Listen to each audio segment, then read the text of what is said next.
Graça e a paz aos irmãos, né? Que esse corre-corre, a gente nem cumprimentou, né? Beleza, meu pai, né?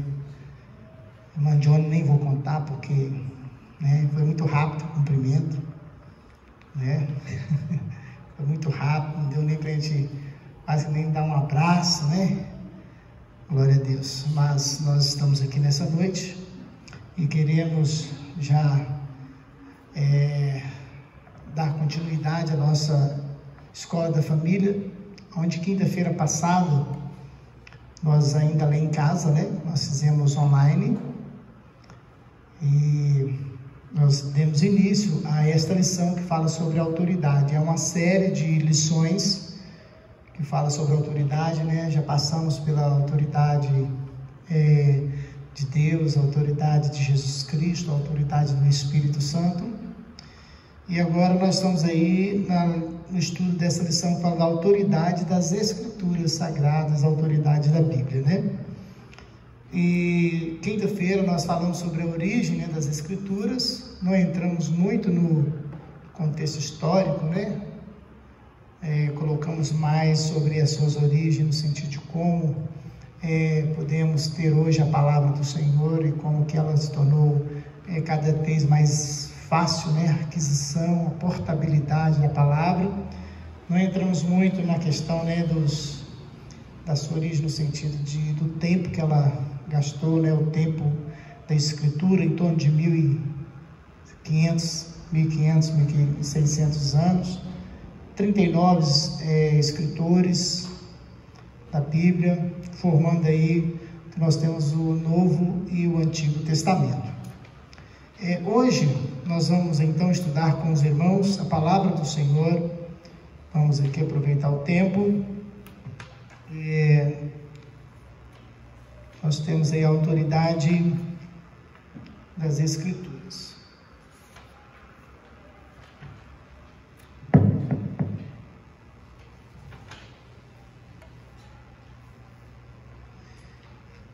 A autoridade das Escrituras, irmãos, hoje vamos falar sobre a inspiração das Escrituras e dando tempo também, fechando aí com o poder das Escrituras. Vou tentar aqui ser bem objetivo, né? Até porque o poder das Escrituras está muito ligado, né, à inspiração, né? A Bíblia Sagrada, ela é poderosa exatamente em razão da sua inspiração. Por isso, irmãos, é uma luta muito grande. Talvez os irmãos que estão sempre na igreja não percebam, mas é uma luta muito grande para que a gente consiga manter viva na mente e no coração das pessoas a questão deste livro como sendo um livro de Deus, a palavra de Deus. Quando nós dizemos que é a boca de Deus falando conosco, né? É uma luta para a gente poder preservar a palavra do Senhor, porque existem muitos ataques contra a palavra do Senhor. De que maneira? No passado tentaram destruir fisicamente o quê? A Bíblia. No passado queimavam-se os exemplares da Bíblia, né? Hoje a luta para destruir a palavra do Senhor é o que? É desacreditando a palavra do Senhor. Esta é a luta hoje. O inimigo ele não está preocupado em destruir, em sumir da face da terra esse livro, não. A luta do inimigo hoje é desacreditar, né? É fazer com que as pessoas duvidem de que esta palavra é a palavra de Deus. Que esta palavra, ela não é uma palavra de Deus, ela não contém a palavra de Deus. Ela é, na sua inteireza, ela é a palavra de Deus para a humanidade. Então a luta que se tem hoje em relação da preservação das Escrituras como um livro inspirado é realmente defender esta palavra com relação ao princípio da inspiração das Escrituras. Por quê? partir do momento que você tira o princípio da inspiração, a palavra inspirada, quando você tira, ou então você enfraquece, ou então você mistura inspiração de Deus com inspiração de homens, você tira a legitimidade da palavra. É isso que eles querem, tirar a legitimidade da palavra. Por isso que hoje fala-se muito, né, em atualizar a Bíblia, né, querem atualizar, né, hoje querem dizer que não, que tem que ser reescrita, contextualizando, né, a nossa modernidade, os novos modelos, os novos padrões, os novos valores morais, e tem que trazer então a Bíblia adequando a sociedade de hoje. Por que nós não aceitamos? Porque para nós, e nós sabemos que é verdade, que a Bíblia, ela é a palavra inspirada pelo Espírito Santo. Por isso, irmãos, que a Bíblia, quando fala da inspiração das Escrituras, vamos ver algumas teorias, está aí na sua lição, teorias insensatas, né? A Bíblia, ela é diferente de todos os livros do mundo. Não tem um livro que se iguale, se assemelha à Bíblia, né? Porque isso em razão da sua inspiração. Por isso ela é chamada Palavra de Deus. Eu queria chamar a atenção de vocês aqui para uma coisa. O segredo, a essência, não está no sentido de autores inspirados. Não são os autores em si que são inspirados, mas a palavra é inspirada. A palavra, eles foram inspirados para que houvesse então da boca deles o que? Uma palavra inspirada, para que fosse escrito o livro que Deus muitas vezes falava assim, escreve, para que esta palavra fosse inspirada, né? Os autores foram, mas a essência não está nos autores, a essência está na palavra inspirada. Eu queria ler com os irmãos, antes de lermos aí essas teorias, só para a gente reforçar um pouquinho o nosso conhecimento. Você pode abrir comigo 2 Pedro, capítulo 1, versículo 21. Eu pediria, né, que os irmãos participassem conosco, né? Também, outro irmão, abra Jó 32, de 8. 2 Pedro 1, 21 e Jó 32, versículo 8. Vamos entender esse princípio de que a Bíblia é a palavra de Deus.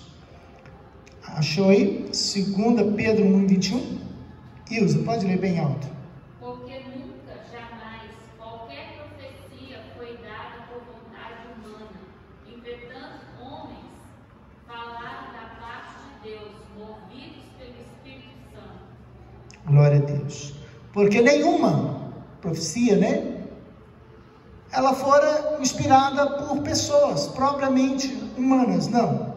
Houve uma inspiração, eles falaram movidos pelo Espírito de Deus, e por isso ela é a palavra de Deus. Nós vamos entender isto depois que nós estudarmos sobre teorias insensatas. Jó 32, versículo 8.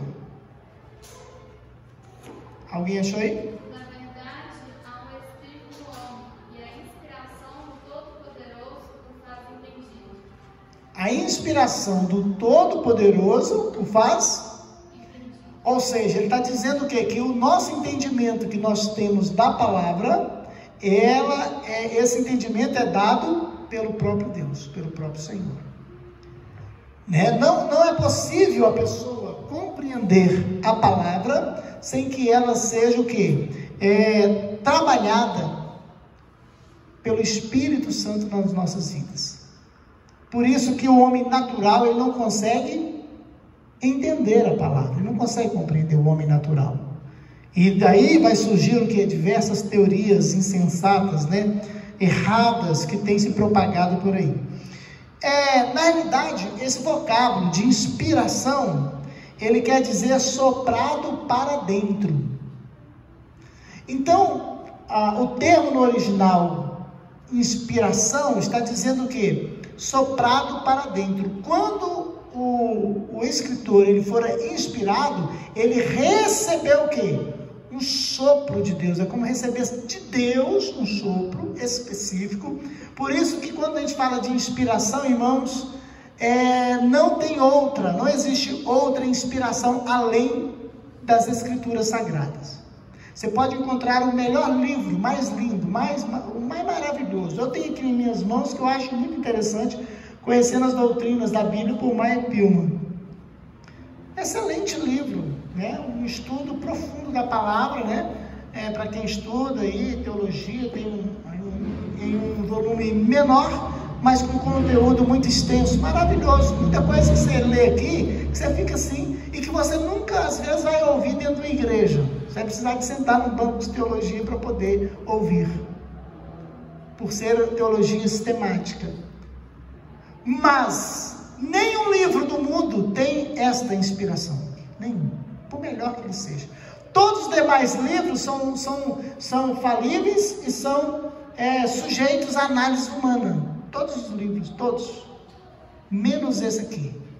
Esse aqui não está sujeito, porque esse aqui, ele tem a inspiração do Espírito Santo e que faz ele um livro especial. Quando você lê lá em Hebreus capítulo 1, os irmãos podem abrir, nós vamos ler várias passagens agora, depois a gente vai estar comentando. Hebreus capítulo 1 e versículo 2, 1 e 2. Outro irmão, abra para mim 2 Timóteo 3, versículo 16 e 17. E 1 Coríntios capítulo 2 e versículo 13. Então vamos ler todas essas referências que eu passei aí, para depois nós entrarmos aqui nas teorias. Hebreus capítulo 1, versículo 1 e 2. Quem tem aí pode ler. Quem achou? Hebreus 1, versículo 1 e o versículo 2. Havendo Deus outrora falado muitas vezes, de muitas maneiras, aos pais pelos profetas, nestes últimos dias nos falou pelo Filho, a quem constituiu o herdeiro de todas as coisas, pelo qual também fez o universo. Glória a Deus. Falou aos pais pelos profetas de muitas maneiras, né? Mas depois veio o Senhor Jesus, o Verbo encarnado, e na pessoa de Jesus nós tivemos então clareza total, né? Clareza da mensagem, né, de salvação para este mundo perdido através de Jesus Cristo. 2 Timóteo capítulo 3, versículo 16 e o versículo 17. 2 Timóteo capítulo 3, versículo 16 e o 17.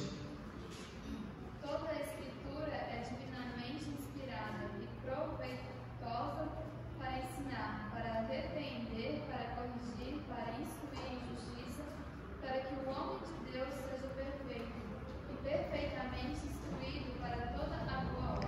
Aleluia. Olha a importância, né, irmãos?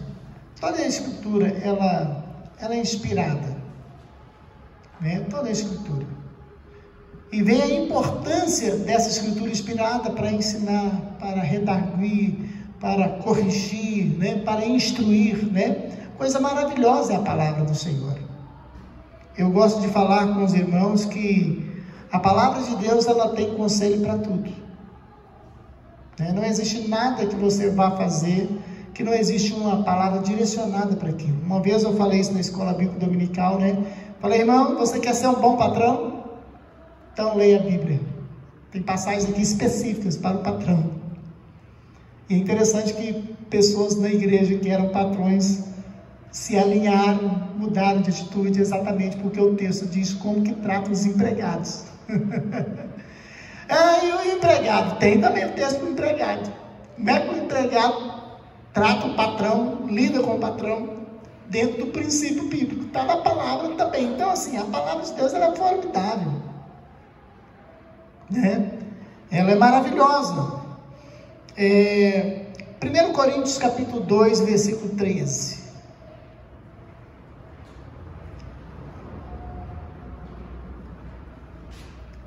Glória a Deus. 1 Coríntios, capítulo 2, versículo 13. Está aí? Quem achou pode ler.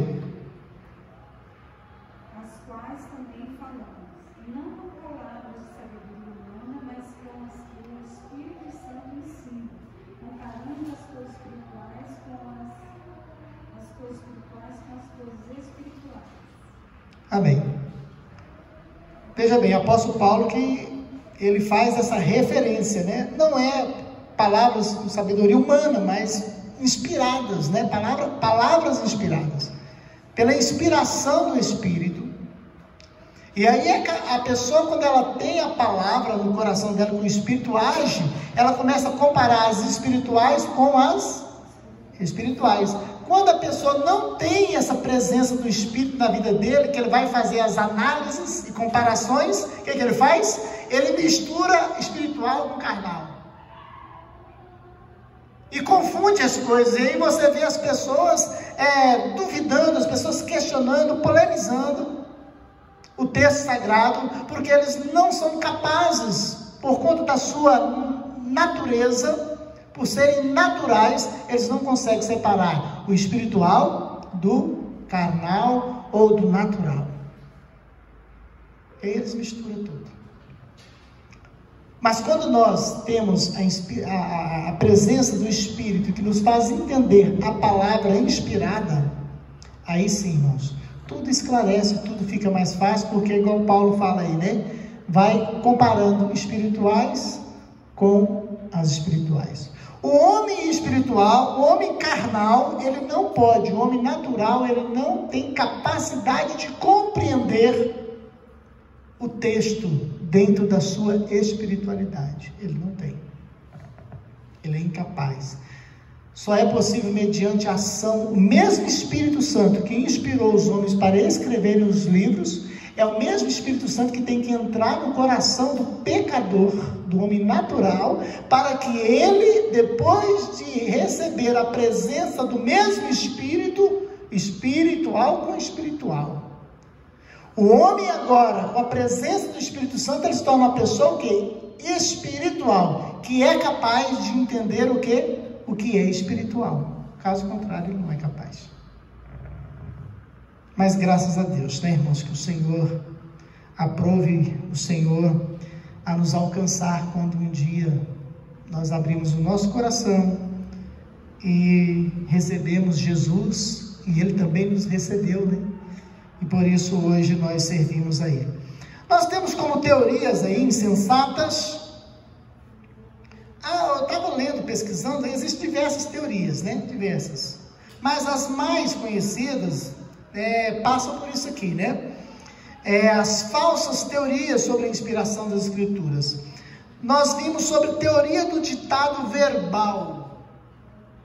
Teoria do ditado verbal. O que é isso que eles querem? Eles dizem que a Bíblia foi assim inspirada. Eu queria ouvir de vocês. O que vocês acham? Quando a gente fala de inspiração, de que maneira que o homem reproduziu o texto sagrado? De que maneira? Qual foi o processo? Qual foi o processo? Você já parou para pensar qual foi o processo?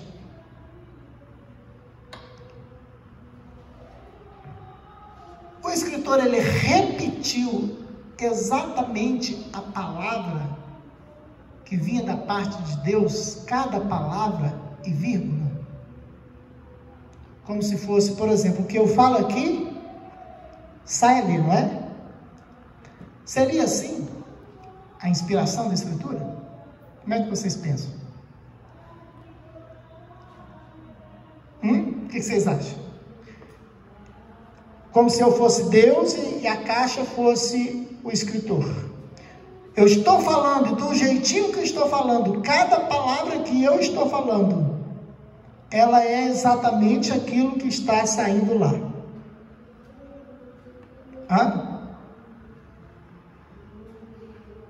A Bíblia, ela é inerrante. Ela é perfeita. Ela não falha na mensagem, nem no texto. O que é que vocês acham? Vocês acham que foi assim ou não? Vocês concordam que foi assim ou não? Não? A Ilse disse que não. Por quê? Inspiração foi umas ideias, né? Que eu queria colocar no papel, não? Se fosse, ele fosse um fantoche, né? Ficaria mecânico, é isso? Ficaria mecânico isso, né? Seria isso? Se fosse assim, então... E o que prova que não for assim? Qual o argumento que nós temos de que a inspiração não foi desse jeito? O que eu estou falando é o que está saindo na caixa. Ou seja, as palavras que os inspiradores, que os escritores escreveram, pronunciaram, foi exatamente as palavras que estariam na boca de Deus. Eu acho que inspiração. Hã? Seria uma inspiração. Você sabe por quê? Eu acho que cada escritor, de certa forma, quando a gente vai ler, principalmente os evangelhos, fica bem nítido isso. Você vê a personalidade do escritor em cada livro. Os evangelhos, o bom do evangelho é porque ele vai citar as mesmas histórias, né? Aí vem Mateus conta, depois Marcos conta, depois Lucas conta, mas você vê a característica de cada um no texto. Às vezes a gente lê um texto, num livro, por exemplo, alguma redação de um livro, que você olha e fala assim, rapaz, mas isso aqui parece muito com um texto paulino, não é? Um texto paulino, pelo jeito de escrever, o jeito que Paulo escreve, né? Então você vê, igual a Ilse falou, realmente, inclusive os evangelhos, você vê ali a personalidade. Quando você lê, por exemplo, Marcos, E por que Marcos, o evangelho de Marcos é rápido? Você sabe, Márcia? Por que o evangelho de Marcos é rápido?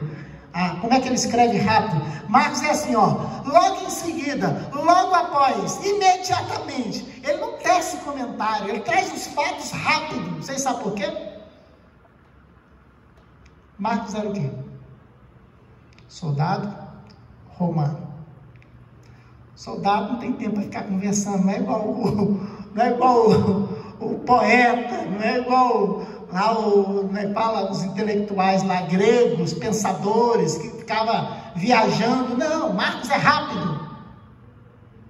Não tem tempo para ficar conversando, é ordem, é muito rápido. Por isso que quando você lê o Evangelho de Marcos, é bem resumido, e palavras assim, logo depois, imediatamente, e pronto, e acabou o assunto. Então, assim, quando você vê na Bíblia Sagrada, irmãos, os textos, né, você vê que existe uma presença da pessoa, da personalidade da pessoa. Quando você lê, você vê um texto, a pessoa fala assim, começa a ler o texto e fala assim, filhinhos, eu vos escrevo, amados. De quem que você está falando? De Pedro? Você está falando do apóstolo Pedro?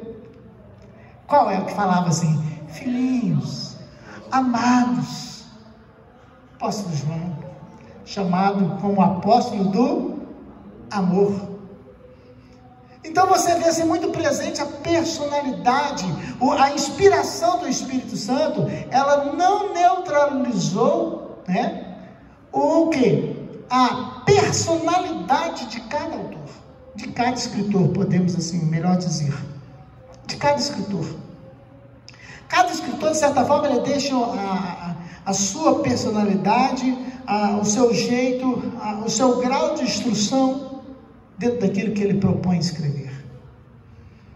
Então, a inspiração da escritura, realmente, ela não foi assim um ditado verbal, como se Deus estivesse ditando, igual a professora lá no primário, que no passado, né?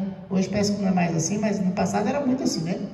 O professor ia ditando e você tinha que escrever exatamente como ela escreveu. Não podia trocar a palavra, mesmo por mais semelhança que houvesse e fosse, não podia. Tinha que ser do jeito, a palavra exata como ela ditou. A inspiração do Espírito Santo a gente vê pelas características de cada autor que realmente não foi assim. Houve uma inspiração, quando você vai estudar, de maneira que conduziu a mensagem, mantendo o quê? A personalidade do autor. É o que o texto mostra. Mas em nada disso nós vamos ver que houve algum erro, alguma falha. Inclusive, fala assim, mas na Bíblia tem algum texto assim? Será que na Bíblia tem algum texto que foi assim, como se fosse um ditado verbal? Tem. A Bíblia tem texto que foi. Por exemplo, lá em Jeremias 30, versículo 2, abre aí para mim, Jeremias 30, versículo 2. É um dos exemplos de ditado verbal. É um dos exemplos. Temos outros, mas Jeremias 30, versículo 2, nos mostra um exemplo de ditado verbal. A Bíblia contém alguns ditados verbais, mas a Bíblia não é um ditado verbal. A inspiração não coloca isso. Está aí, Francisco? 30, versículo 2. Assim diz o Senhor, Deus de Israel: escreve no livro todas as palavras que eu te disse. Esse aí foi um ditado. Assim diz o Senhor: pega o livro lá, escreve. E eu vou ditar aqui e você vai escrever o que eu ditar para você. Aí foi ditado verbal. Um exemplo de ditado verbal está em Jeremias 30, versículo 2. E em outros textos que o Senhor ordena que escreva, né? Escreva o livro. Mas não é a Bíblia assim. A Bíblia não foi escrita ela toda assim. Eu não posso dizer que a Bíblia foi escrita assim. Né? Houve realmente uma participação aí da personalidade humana. Teoria da inspiração natural. O que é a teoria? Está aí na sua revista aí, ó. Teoria da inspiração natural. 2.1 no segundo ponto aí. Teoria da inspiração natural argumenta que a Bíblia foi apenas escrita por homens dotados de gênio e força intelectual especiais, negando-se a ação sobrenatural de Deus. Ou seja, quando você pega alguns intelectuais, né, que nós temos aí na história, vamos falar do discurso, por exemplo, Sócrates. Creio que todos vocês já ouviram falar de Sócrates. Pois é. Um grande, né? Está aí na filosofia, um grande filósofo.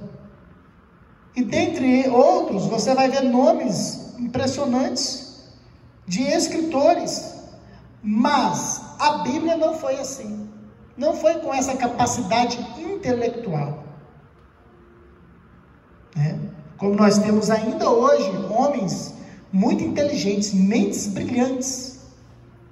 Um dos escritores que tem, ganhou muito mercado, muito espaço, tanto no mundo gospel quanto no mercado natural, comercial mesmo, Augusto Cury.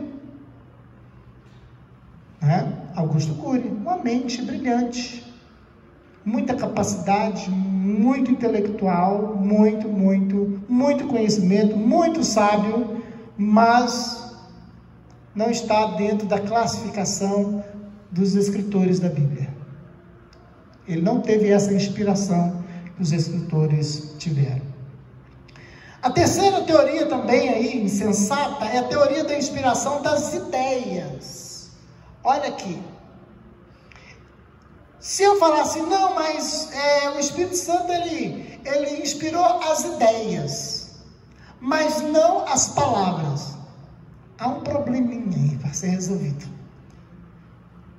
Na realidade, o Espírito Santo, ele inspirou o escritor por inteiro.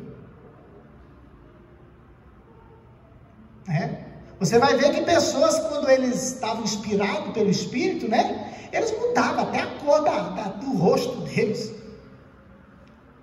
Havia-se uma manifestação, havia um momento ali, algo maravilhoso, que trazia inspiração para eles e que eles escrevessem. Imagine você, João, na ilha de Patmos, tendo aquelas visões. Como que estava João? Na ilha de Patmos, tendo aquelas visões do mundo moderno. Aviões se chocando. João viu o futuro. Quem olhasse para João, talvez tinha ele como louco, passando mal, das visões que ele teve. Mas, Por quê? Porque quando houve a inspiração dos escritores, eu queria que os irmãos entendessem isso. O escritor por inteiro foi inspirado. O Espírito Santo estava no coração desse escritor. Ele estava nos olhos desse escritor. Ele estava nos ouvidos desse escritor. Ele estava na mente desse escritor. O Espírito Santo envolveu de maneira completa esses homens.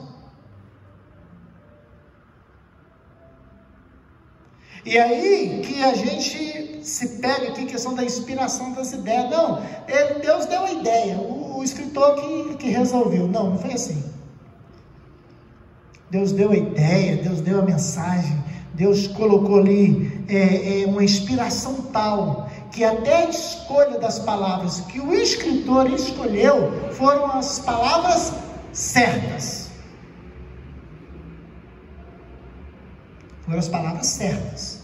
Dentro da formação do escritor, dentro do conhecimento do escritor, se ele era doutor como Paulo, né, um poliglota, ou se ele era um homem do campo, ele era um lavrador, um plantador de batata, não importa. Mas as palavras, no momento que ele for inspirado, não importa a formação intelectual dele, não importava. Tudo que ele falava era falado e escrito pela inspiração do Espírito Santo, para que dentro da realidade, do universo dele, as palavras fossem corretas. Não há palavras incorretas. Ah não, mas esse termo aqui, acho que não deveria ter usado esse termo. Ele tinha que ter usado esse termo. Isso aqui ele foi. Não foi. Está ali exatamente o que o Espírito Santo queria que ficasse. Por que a gente não aceita a ideia da inspiração das ideias? Por quê? O que você fala, as palavras que saem da sua boca, saem de onde?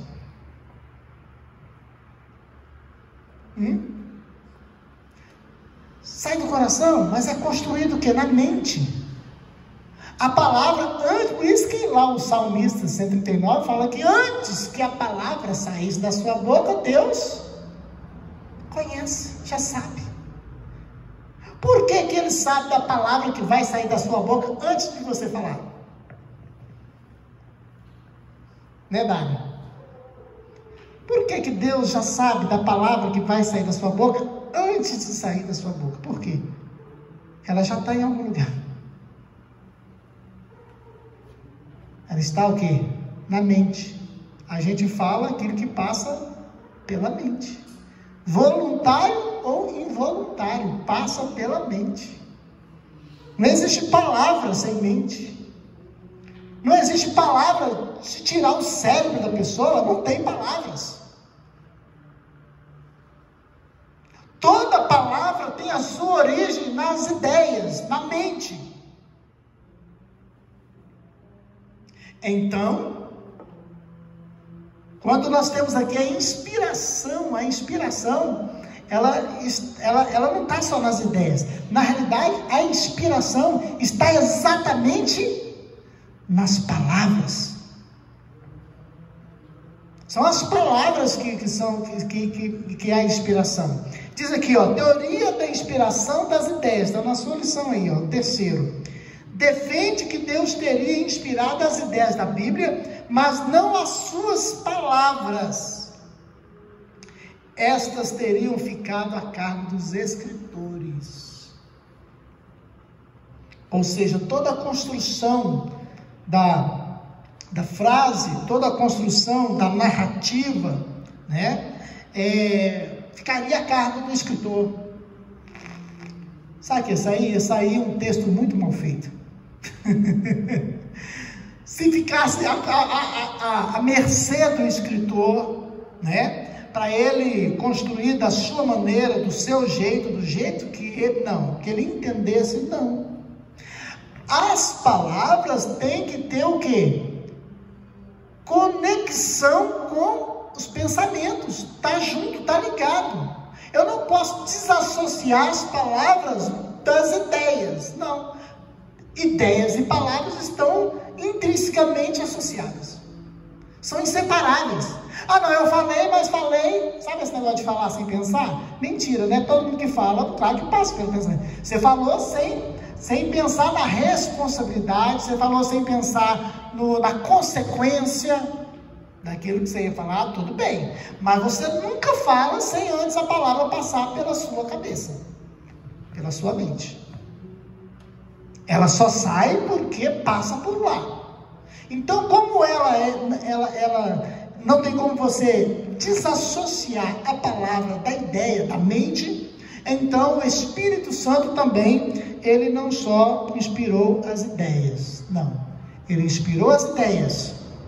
E cada palavra ali que saiu dentro da personalidade do escritor, dentro da capacitação, da formação que o escritor tinha, tudo que ele fez dentro da inspiração do Espírito Santo para que saísse correto. Eu diria, irmãos, que é como fazer aquele arroz e o feijão que as irmãs sabem fazer. Pode ser simples, um arroz e um feijão, mas quando está bem feitinho, bem temperado, está perfeito, não está? Pode ser um arroz e feijão. Para estar perfeito, não tem que ter um banquete.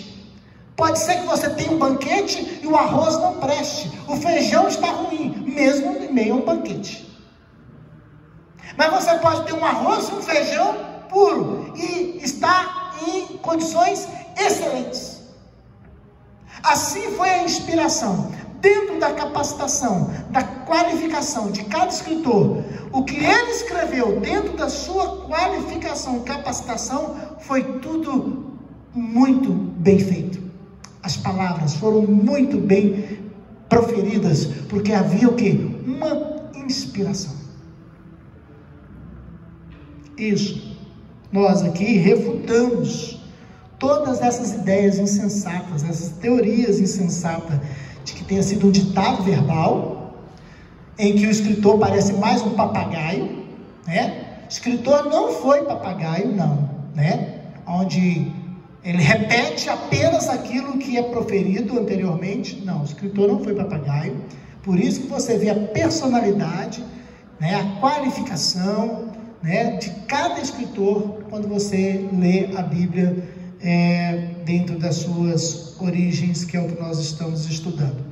A teoria da inspiração natural também, querer dizer que os escritores da Bíblia foram igual Sócrates, foram igual Platão, igual tantos outros que nós temos aí, não. Muito diferente. Nós também dizer que a teoria também passa pelas ideias, também é rejeitado, porque não tem como você desassociar os pensamentos das ideias. Então a teoria coerente que nós temos, né, está aí na sua lição 2.2, o modo correto de entender a inspiração da Bíblia é expresso pela teoria verbal e plenária, a qual esclarece que todas as palavras da Escritura, bem como os livros e os processos, olha, presta atenção, e os processos de transmissão são inspirados por Deus. Por que ele colocou aqui os processos de transmissão são inspirados por Deus? Por que você acha que ele colocou aqui? Ele colocou aqui, que todas as palavras da Escritura, bem como os livros, então de maneira completa, e os processos, esse processo de transmissão também, são inspirados por Deus, como todo livro, ou seja, toda escrita. Existe uma coisa, quando você estuda aqui Meyer Pilma, não está na lição, né, mas quando você estuda aqui sobre as Escrituras, doutor Meyer Pilma, ele diz o seguinte, você vai ver que o texto da Bíblia existe a palavra inspirada e existe o registro inspirado. Qual que é a diferença de palavra inspirada para registro inspirado? Vocês sabem? A diferença de palavra inspirada para registro inspirado.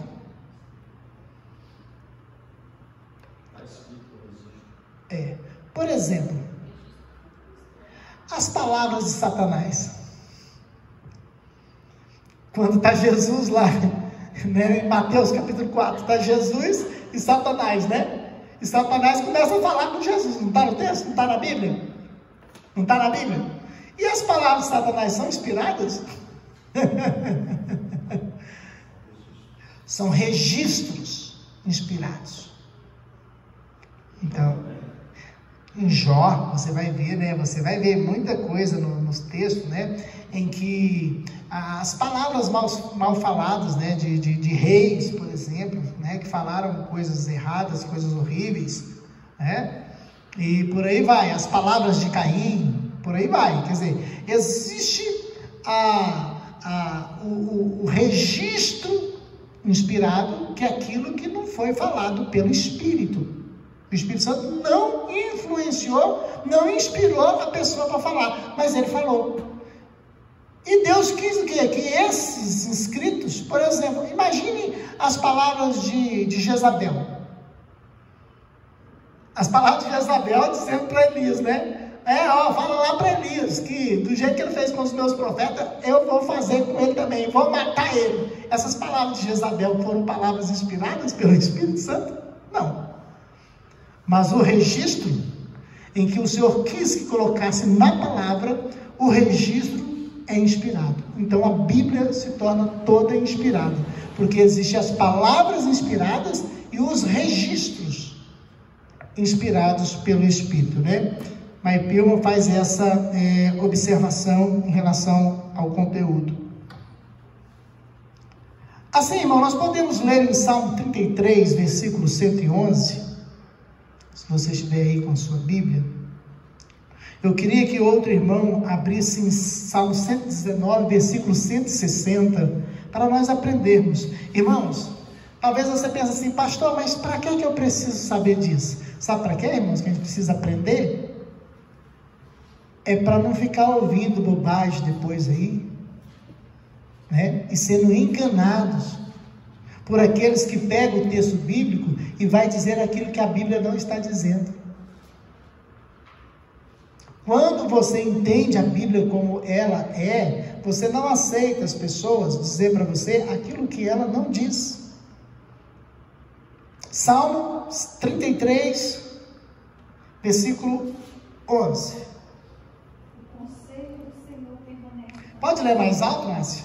O conselho do Senhor permanece para sempre, os intentos do seu coração, geração em geração. Amém. Então o conselho do Senhor, ele permanece para sempre. Se quiser, está na palavra os conselhos, né? E os intentos do coração, de geração em geração. Ou seja, vai passando. Quando ele falou isso aí, de geração em geração, deixa eu te falar, está até hoje, não está? De que maneira? De geração em geração, no intento do coração, de geração, passando de uma geração para outras gerações. Os meus avós, né, maternos, paternos, serviam ao Senhor, vieram os meus pais servindo ao Senhor, hoje nós estamos servindo ao Senhor, os meus filhos estão servindo ao Senhor, daqui a pouco meus netos servindo ao Senhor, geração após geração. Funciona assim. E é a palavra falando aos corações, né? Essa inspiração. Salmo 119, versículo 160, nós vamos ver como que a palavra, ela é infalível, né? De geração em geração, no texto anterior, fala da inerrância, né? A inerrância, quer dizer, não há erro, não tem como errar, né? O Espírito Santo, ele preserva, né, a palavra do Senhor. E no Salmo 119, versículo 160, vai falar sobre a infalibilidade que tem na palavra do Senhor. A tua palavra é a verdade desde o princípio, e cada um dos juízos da tua justiça dura para sempre. Amém. A tua palavra é o princípio? A tua palavra? É a verdade desde o princípio. Isso está falando o quê? Da infalibilidade. Desde o princípio. A tua palavra é a verdade. Desde o princípio. De tudo. Ou seja, ela é infalível. O que a Bíblia falou, permanece. Por isso que Jesus falou o quê? Passará os céus, mas as minhas palavras não hão de passar. Não passa. É infalível. O homem pode correr para onde quiser correr, fugir para onde quiser fugir. Vai acontecer. Não, vamos fazer de tal maneira que tudo fica bem na terra, que não há... Vamos acabar com as guerras, vamos? Agora nós estamos vendo aí, né? Israel, lá na Palestina. Está lá. Não, vamos fazer paz sobre a terra toda, para acabar com isso, né? Para que a gente possa viver na terra felizes, né? Essa terra é de todo mundo, é de todo ser humano. O que é isso? O que tem a ver o árabe com o judeu? O que tem a ver o japonês com o brasileiro, o asiático com o africano? O que tem a ver? Sabe o que tem a ver? É que não vai acabar. Pode fazer o que quiser, né? Vai ter uma falsa paz. A Bíblia já fala dessa falsa paz, que vão enganar as pessoas, dizer que tem paz. Mas o que a palavra diz é que guerras, haverá o quê? Guerras e rumores. Nem os rumores vai acabar. Haver guerras, rumores de guerras, quer dizer, infelizmente, não existe uma paz universal se tratando de nações, né? Porque aqui está falando o quê? Da infabilidade. A Bíblia falou que vai ser assim.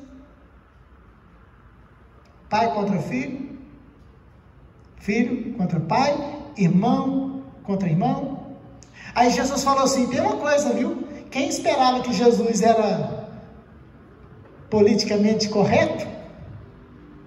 O que você acha de um Jesus que diz ser Deus e que chega dizendo que não veio trazer paz? Espera aí, está errado aí. Se o Senhor Jesus é Deus, o Senhor é amor, o Senhor é shalom, é paz, como assim? O Senhor vem dizer que o Senhor não veio trazer paz? Ele fala, não vim trazer paz, não vim trazer foi guerra. É mesmo, é. A partir de agora, ó, vai ser pai contra filho, filho contra pai, irmão contra irmão, o trem igual vai pegar. Mas peraí, mas que negócio é esse, Jesus? Era para o negócio ficar tudo tranquilo, agora só... Não, irmão, até hoje é assim. O Brasil nunca viveu tanta tensão em relação ao nome de Jesus, aos princípios de Jesus, não é? Nós estamos vivendo aí no cenário nacional desde a eleição passada, em que pesa o que está em jogo e que é defendido, o de cá dizendo que não, esta é a palavra, se é pecado, está errado, não, aí o outro está de lá, mas isso aí que é isso, Jesus é amor, que negócio é esse? Você está pregando Jesus aí e está me condenando ao inferno? Aí o outro de cá fala assim, não estou condenando não, a palavra diz que os imorais não herdarão o reino dos céus, os afeminados não herdarão o reino dos céus, os ladrões, os beberrões aí, os cachaceiros, fala que não vai herdar o reino dos céus. Guerra, divisão, separação, porque o dia que nós concordarmos com o mundo, nós vamos discordar de Jesus, que Jesus falou assim, não, meu filho, Jesus falou assim, ó, quem não é comigo, quem não ajunta comigo é o seguinte, quem não ajunta, espalha. Irmãos, e é interessante que Jesus, ele realmente não é nada politicamente correto. Você vê Jesus dando cada resposta. Você vê Jesus mostrando que com relação à palavra, com relação à vontade de Deus, com relação ao querer de Deus, com relação à inspiração do Pai na vida dele, você vê ele falando palavras duras. Você fala assim, mas uma mulher chega para pedir socorro para Jesus. Jesus olha para ela e diz, não, mas não é lícito tirar o pão da boca dos filhos e lançar os cachorros, não, hein? Se for, palavra dura, se fosse você, né? Talvez você ia embora, né? Tá doido? Eu vim aqui para ouvir uma palavra de Jesus, que eu fiquei sabendo que ele cura, eu fiquei sabendo que ele faz um bocado de coisa, multiplicação de pães, e agora ele me coloca na condição de cachorro. Não é palavra dura, porque Jesus não... Irmão, Jesus nunca falou assim, olha, vem do jeito que você está e permanece desse jeito. Você não vai encontrar isso na Bíblia. E ela olha e fala assim, Senhor, mas os cachorrinhos também comem das migalhas que caem da mesa do seu Senhor. Pronto, né? Aí mudou a história, né? Mudou totalmente o diálogo, né? Mas em primeira mão, você vê um Jesus que fala de paz, de amor, mas que pega o chicote, chega lá na casa de Deus lá e desce o cacete. Põe todo mundo para correr, derruba as mesas dos cambistas. Que é isso? Vocês faz na casa do meu pai um covil de ladrões? E chegou lá e desceu a madeira. Peraí, mas esse Jesus é porque, irmãos, a gente vai entendendo, né? Sobre que a questão da inspiração, né? Dessa coerência, da infabilidade, da inerrância das Escrituras, realmente ela parte do campo da nossa atitude, dos nossos pensamentos, dos nossos conceitos. Eu não posso pregar esta palavra, dizer que essa palavra é a palavra de Deus, e aceitar que as pessoas ensinem isso na minha cara e eu não saiba falar nada. Você já viu alguém falar assim, que a Bíblia contém a palavra de Deus? Se a pessoa falar para você que a Bíblia contém a palavra de Deus, você concorda com ela? Ou você discorda dela? O que você faz? A Bíblia, não, meu irmão, eu concordo com você, ó. Esse livro é bom demais, ó. Esse livro aqui, ó, ele contém a palavra de Deus. Conter. Quando você estuda matemática, não é? Matemática, você tem um conjunto, e que dentro daquele conjunto de um universo de números contém um número. Contém. Os demais não pertencem. A Bíblia não contém a palavra de Deus. A Bíblia, ela é a palavra de Deus. É isso que nós temos que mostrar para o mundo. E você saber que essa palavra, irmãos, ela foi inspirada pelo Espírito Santo. Inspiração. Não tem erro, viu? Talvez você não compreenda alguns textos. Você tem dificuldade. Nós temos, talvez, dificuldade pela nossa incapacidade humana, né? Nossa limitação humana. A gente não compreenda tanto. Mas, irmãos, saiba de uma coisa. A palavra de Deus, ela é infalível em tudo. Tá? Sem duvidar dela ou colocar de lado qualquer do seu texto, não, esse texto aqui, acho que ele não deveria estar aqui. Não, todo texto que está aqui, ele deveria estar aqui. Tá bom? E a palavra do Senhor, você vai ver que quando ele escreve assim, que é para o nosso bem, tudo que foi escrito aqui tem uma mensagem para mim, para você. Às vezes você pega lá no Gênesis, Deus tem uma mensagem para o seu coração. Você abre em Êxodo, Deus tem uma mensagem. Você abre em Juízes, Deus tem uma mensagem. Você abre em Ruth, Deus tem uma mensagem. Você abre em Esther, que não tem a palavra Deus escrito em lugar nenhum, né? Livro de Esther. Não tem a palavra Deus. Mas lá está a mensagem de Deus. E aí você vai passando até chegar no Apocalipse, o último livro da Bíblia.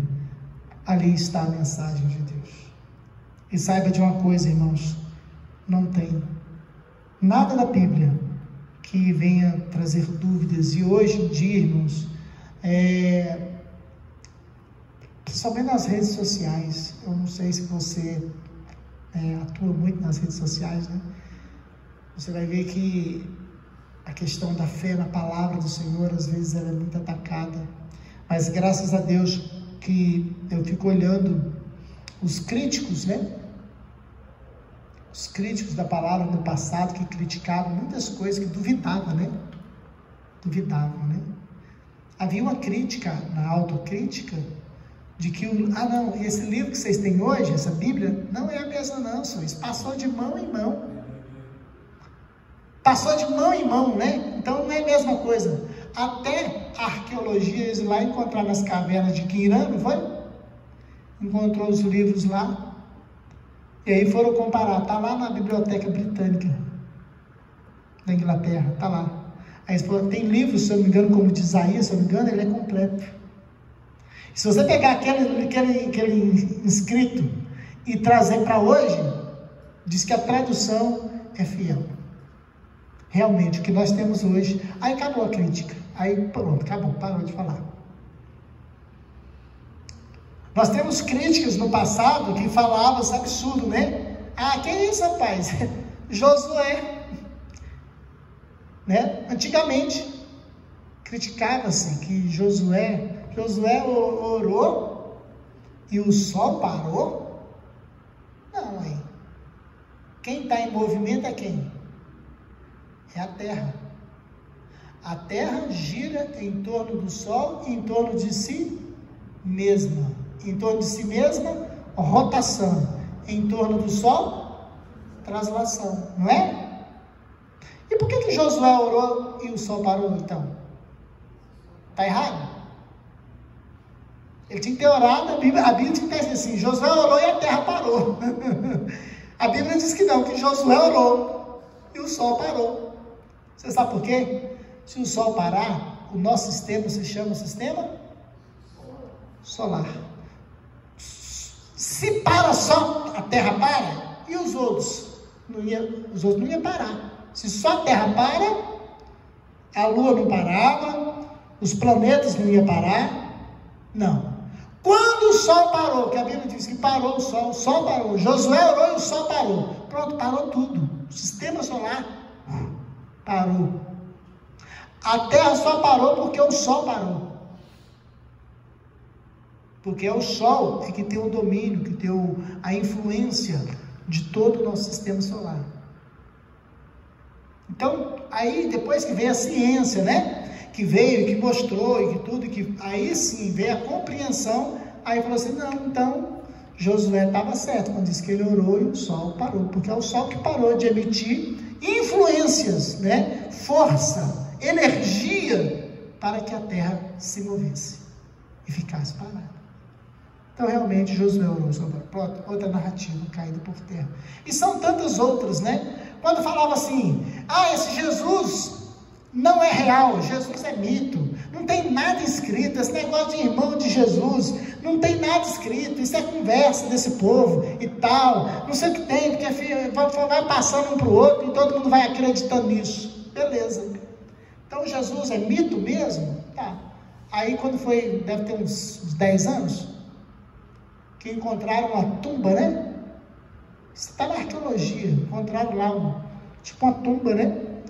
Ali, tipo um caixão daquele tempo antigo, né? Uma urna.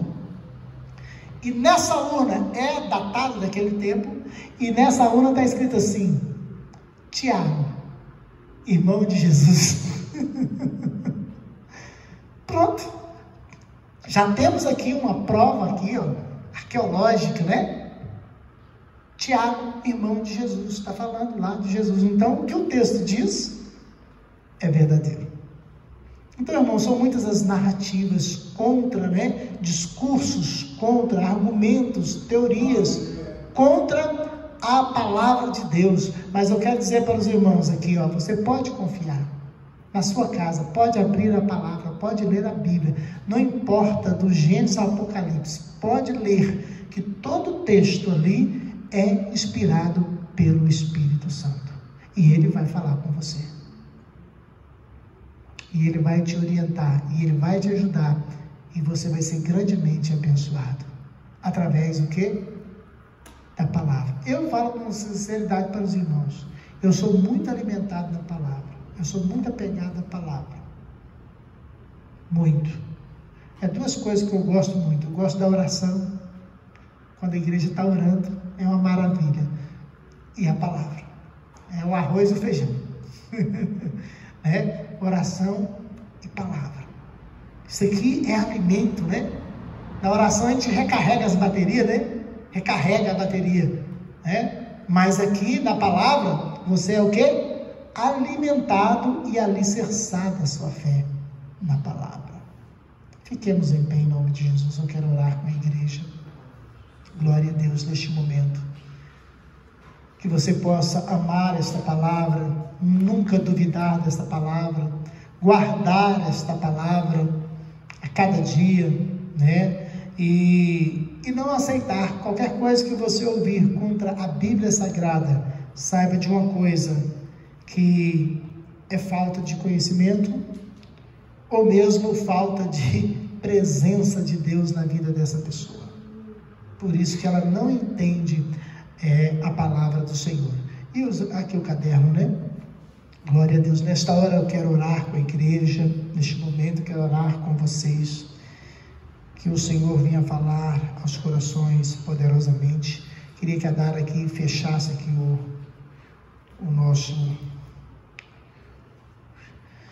nossa filmagem. Neste momento quero finalizar, né? Que Cristo, o Senhor, nos abençoe toda a igreja.